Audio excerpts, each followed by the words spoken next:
amiguchis, mi nombre es Nancy Ávila, bienvenidos a mi canal y hoy te vengo a mostrar cómo resolví una situación de un bordado. Sí, amiguchis, este canal se está transformando, así que fíjate lo que tengo por detrás, muchos hilos, así que te voy a hablar esta vez de bordados a máquina con la espectacular máquina Brother, que es lo más.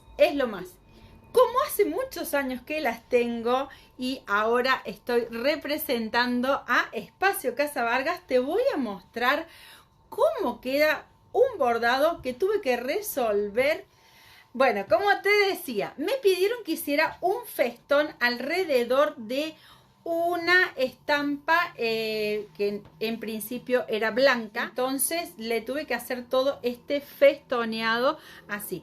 Todo esto era un borde blanco, entonces yo tenía que procurar de que el bordado festoneado no se saliera de la parte blanca, y ese fue mi desafío y aquí te lo voy a mostrar, así que quédate a ver en este tutorial de tan solo unos 5 o 6 minutitos y vas a poder hacerlo vos también, ya sea con tu máquina Brother, la grande, que es la que estoy usando, la PR1000, o con la máquina Brother que tengas.